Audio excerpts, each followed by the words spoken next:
मिफ्ता इस्माइल ने खुशखबरी सुना दी। पाकिस्तानी मईशत के लिए अच्छी खबर। पाकिस्तानी मईशत के लिए अच्छी खबर आ गई। अगले 2 दिनों में चीनी कंसोर्शियम ऑफ बैंक से $2 अरब पाकिस्तान को मिल जाएंगे।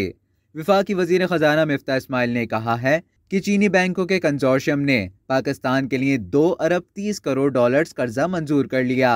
अपने बयान में वजीर खजाना मिफ्ता इस्माइल ने बताया कि अगले 2 दिनों में $2 अरब चीनी कंसोर्शियम ऑफ बैंक से पाकिस्तान को मिल जाएंगे। वजीर खजाना ने कहा कि हुकूमत पाकिस्तान ने कर्ज की सहूलत फराहम करने पर चीनी हुकूमत का शुक्रिया अदा किया। अब तक के लिए इतना ही। मजीद खबरों और न्यूज़ अपडेट्स के लिए डेली जंग को सब्सक्राइब करें और बेल आइकन पर क्लिक करें ताकि ताज़ा तरीन वीडियोस का नोटिफिकेशन आपको बर वक्त मौसूल हो।